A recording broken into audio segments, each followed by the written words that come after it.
POV, third person close black lens bracket. It was now lunchtime and the remaining guests ate their lunch outside on the picnic tables. "Miranda, can I see you for 1 second? RJ whispered to her. She nodded. RJ gestured Alana to join as well. His strategy involved using Miranda as a block to communicate to Alana. Liam wouldn't be suspicious of him and he could discreetly send messages back to Rod. Rod is telling us to isolate Liam, so listen to me. Rod wants us to just straight up isolate him. That's gonna be too much hostility for the rest of the day. Let me feed him false information." Alana was quite reluctant on both of their strategies. Instead of lying to Liam or excluding him, she preferred to just continue the game with the same teams. She opened her mouth, about to utter her thoughts, but bit her tongue as she watched RJ's strategy unfold. After their brief discussion, Miranda headed to Rod and Lindsay's table. "What did RJ say?" Rod questioned Miranda. Miranda answered, "RJ told me that Liam should be the victim tonight." Ironically, what we found in Sue's room were also giant footprints. Liam-sized footprints. Yeah, when he put his feet over the footprint, it was exactly the same size. Lindsay said. RJ, Alana, and Liam sat together at another table. "So what did you find in the morgue?" Liam asked RJ. "Bernice has a laceration on her forearm. There was nothing on her pajamas. On Sue's pajamas, dried blood is coming down. It's dripping down on her pajamas. She also has a cut on her left arm." RJ told Liam just about everything there was in the morgue. What Liam didn't know were the lies RJ planted. He lied about the location of the wounds. He also neglected to point out the wound in Sue's back and the white fibers up their nostrils. "Wait, so you saw blood on the pajamas down the left hip, but you didn't see any marks on the back?" "Nope, we turned her over. The wound might have been on her side," RJ replied. Liam narrowed his eyes, skeptical that there must be more to it. "Okay, well, in Bernice's room, we found a white face cloth on the bed which had lipstick on it," Liam said. RJ, in his mind, deduced that the killer must have smothered Sue and Bernice. He knew that the face cloth Liam mentioned left behind a residue within their noses. "Alright, I'll continue. They died in their pajamas." RJ continued to murmur false details to him. Soon, the three stood up from their table and walked into the parlor to continue their chat. Filled right pointing pointer. Open black lens bracket POV, RJ close black lens bracket. Seeing that Alana was completely mystified, I hastily grabbed a pen and paper, attempting to write and draw out everything I needed to tell her. The note had to be as tiny as possible so that Liam would not notice. I returned to the parlor where they were chatting with each other. I endeavored to let my eyes do the talking, making as much eye contact with Alana as possible so that I could send her a cue. However, this plan was quite difficult to execute. Liam has proven to be one of the keenest players in this game, so he could definitely tell when something was off just by reading our body language. I decided to be more tactical so that I could secretly send my note to Alana. "Let's take a walk," I suggested. While Liam was busy sharing his theory, I secretly tapped Alana's back and handed her the note. She put it in her pocket. "I'm gonna use the bathroom real quick. I'll be back," she said. Filled right pointing pointer. Open black lens bracket POV, Alana close black lens bracket. I was not sure what this note from RJ was. Instead of heading to the restroom, I hid in the dining hall to read his note. I examined my surroundings before opening the paper. Sue and Bernice both have white fibers in their nose. Sue actually has a wound in her back, 3 deep cuts. Blood on left, back, and pajama leg. I just lied about that part to Liam. Bernice has a cut on her left arm. Sue has a cut on her right arm. I also lied about this part to Liam. I told him that Bernice's cut was on the right and Sue's was on the left. I sighed in relief. RJ was a lifesaver, literally. Open black lens bracket POV, third person close black lens bracket. After the lunch break, Charles guided the guests to a small, quaint theater downstairs in the basement. At first glance, the room was pitch black, and just a few moments later, the theater's lights lit up, revealing look-alike dummies of the guests sitting on the seats. The guests gasped. There was nothing more strange than seeing a prop that looked exactly like yourself. "Welcome to the Avebury Manor Cinema," Charles exclaimed. "That is the creepiest thing ever," Alana shouted. "Is that supposed to be me?" Liam poked the dummy's face. "Everyone please stand behind your dummy," Charles smiled. "What a beautiful audience, especially those seating. Your movie and your opportunity to impress the killer starts. Now." The theater curtains slid off to the side and unveiled the screen. The riddle itself was presented in black and white footage. Doppelgangers of 6 guests. We're going to have a blast. I kill and I kill, waiting to get down to 1. Here it is, a mind-bending clue which serves the dummy in you. Or will the dummy in you have not a clue?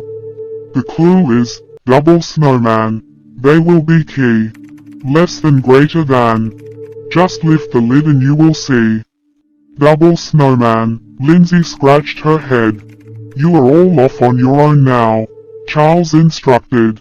While Rod and Miranda searched for a cooler upstairs, Alana headed to the morgue. Filled right pointing pointer. Open black lens bracket POV, Liam close black lens bracket. Double snowman, what could that look like? I thought, it just looked like the number 88.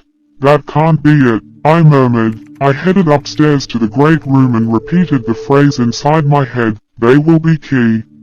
I then happened to run into the piano which so miraculously had keys.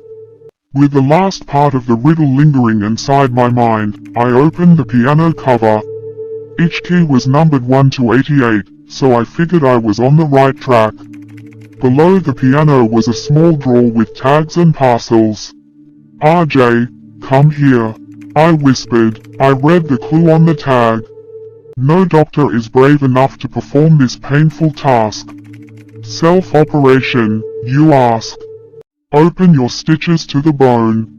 And then discover what's inside, it's your clue to hone. Look under the piano so that you can get the parcel," I told RJ. I ran to the morgue downstairs thinking that's where surgeries are performed. After several minutes, I opened the parcel. Inside was a scalpel. Damn, I felt like an idiot for not opening the parcel earlier. It would have saved so much time. I knew that instead of sitting around in the morgue, I should be heading back to the theater using my scalpel to cut into my dummy. Filled right pointing pointer. Open black lens bracket POV, Miranda close black lens bracket. After seeing RJ and Liam at the piano, I examined it to see what they found. Luckily, I found a tag and parcel. Just as I was about to read the tag, Rod and Lindsay suddenly stopped me in my tracks. "Where did you get that?" they asked. "Check the piano." Soon, the three of us headed into the theater simultaneously. I saw Alana, Liam, and RJ cutting into the dummies in all places with a scalpel, the arm, the leg, and the head. Minutes passed by as we intensely stabbed the dummies. We just looked insane doing this. It was brutal. While Lindsay cut open her dummy's wrist, RJ cut open his dummy's neck. Nobody found anything.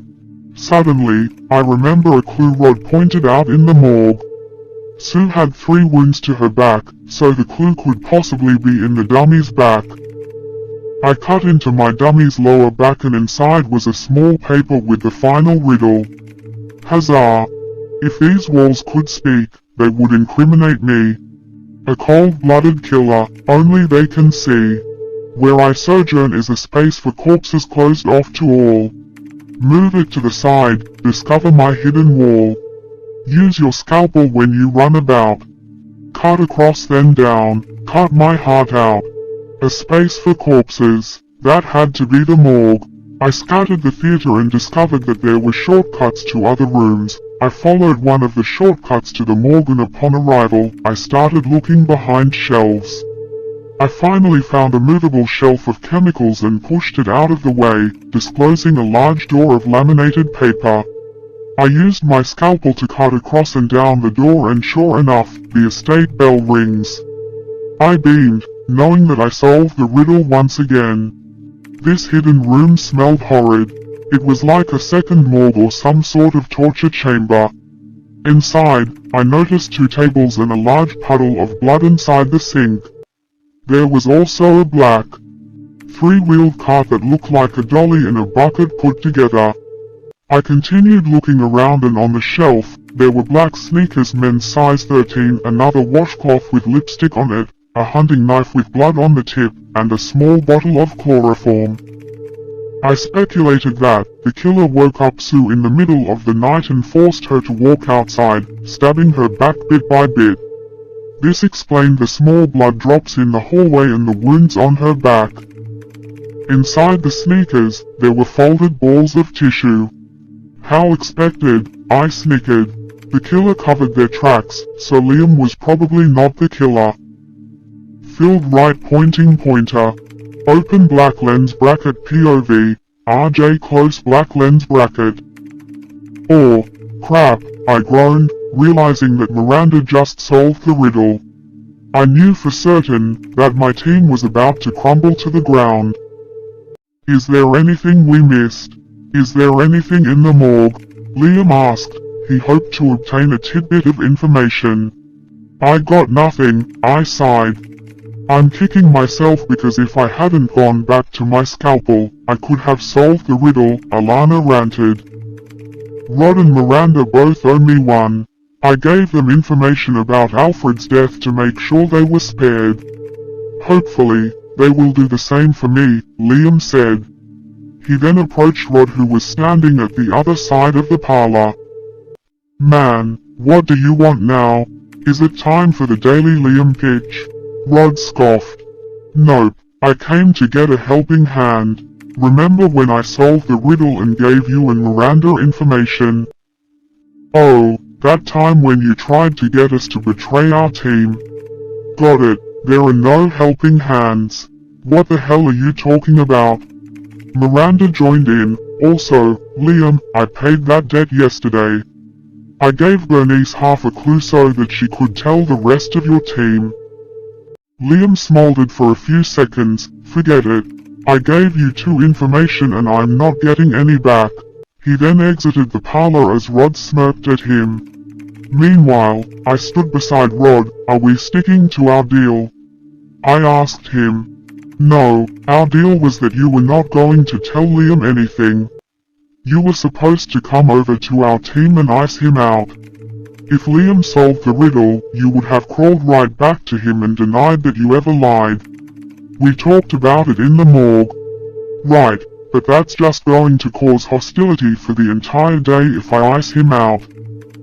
It's not a hostile entire day. It's a day where you're not set up to backstab whoever you want, Rod retorted.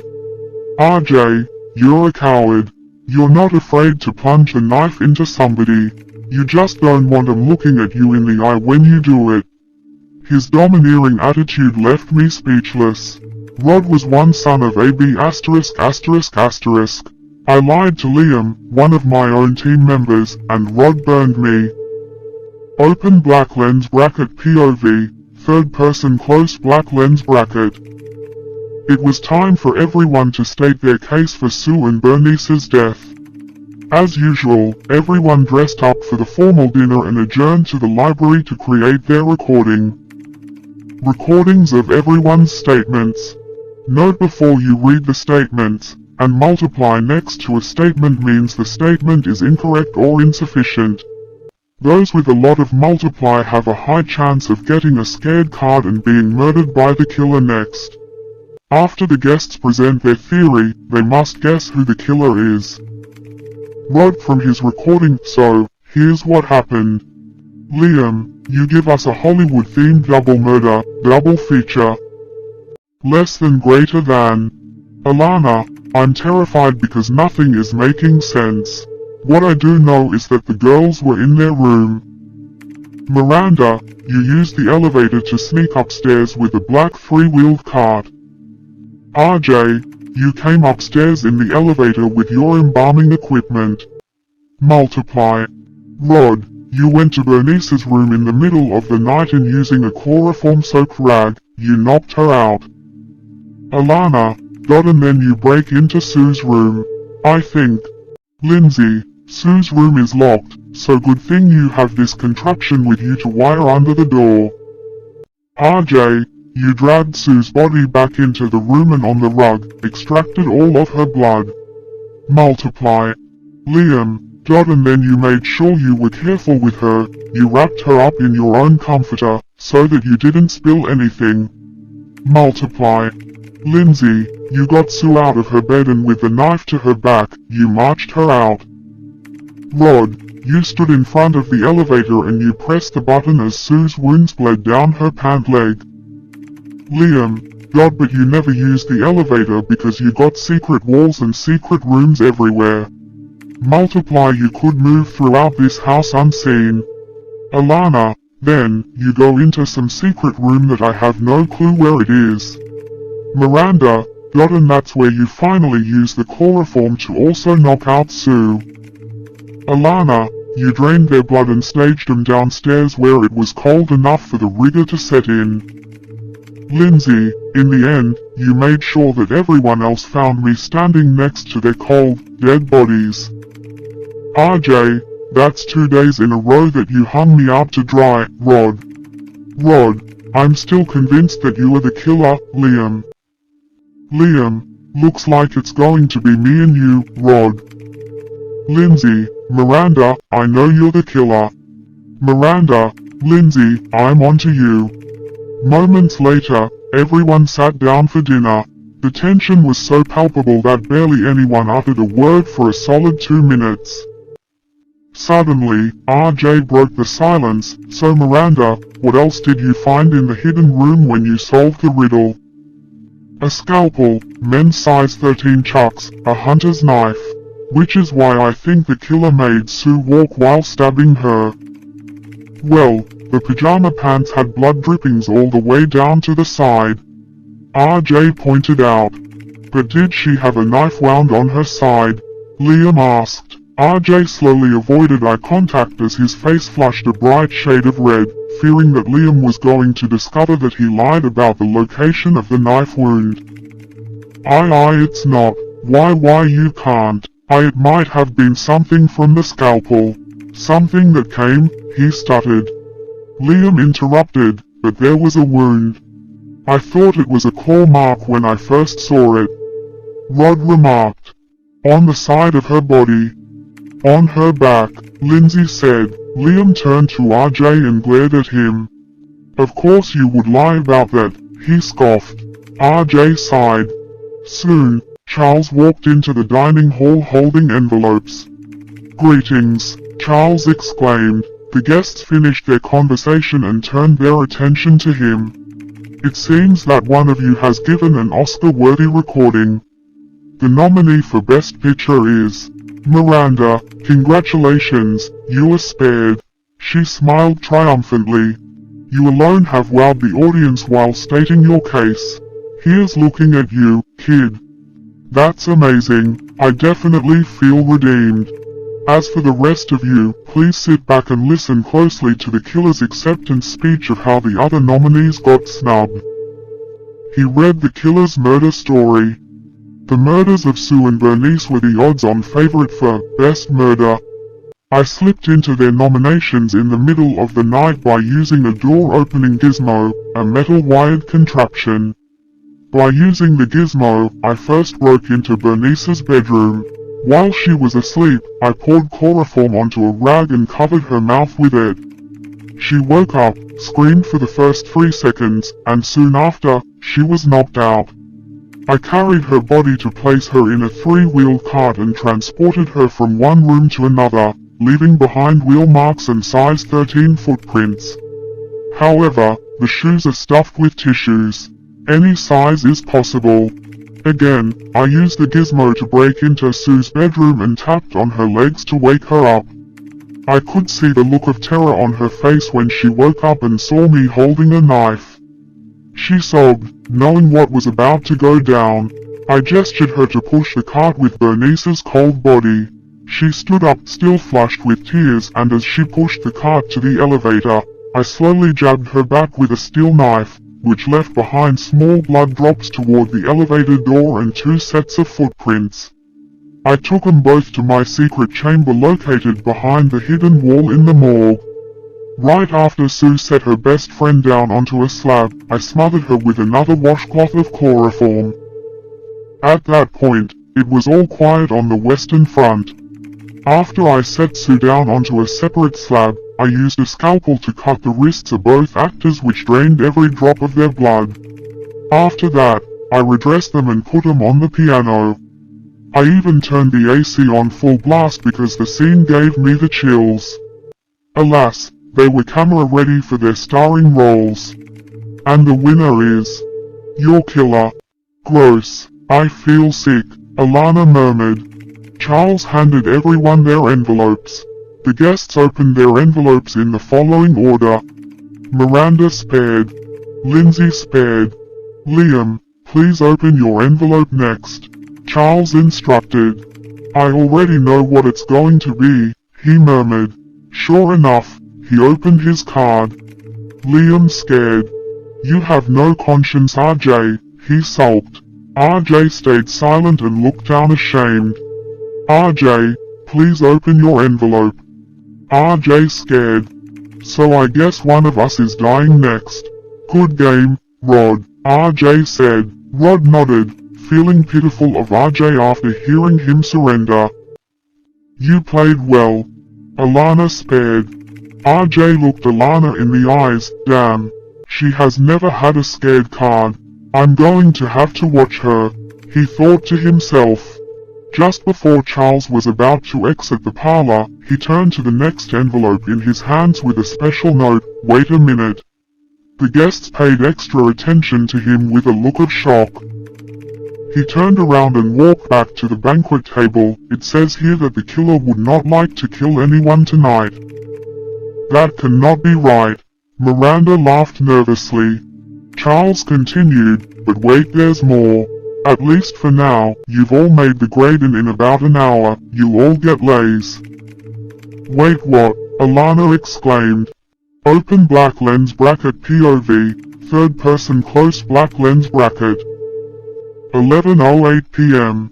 Soon after the guests had their dinner, they dressed for the Hawaiian luau which took place downstairs in the great room. Everyone dressed in Hawaiian floral shirts and straw hats. Upon arrival, they noticed that the great room was heavily decorated with colorful lights, flowers, leis, coconuts, and tiki trees. Why, this mansion is still creepy and weird. Miranda giggled. This looks like an awful tourist trap. I know, right, but I'm kind of excited. Lindsay replied. Alana gasped. Guys, look. Even the knight statue has a lei around it. Less than greater than. As Hawaiian music started to play, several guests hula danced while sipping on their umbrella drinks. They continued to chatter, and after a few minutes, a jubilant Charles appeared out of the blue.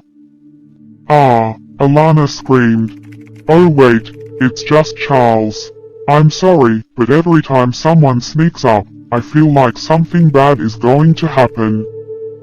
Charles took a lei from a knight statue and put it on his neck. I'm sorry to be so giddy, but I've never been lei-eyed before.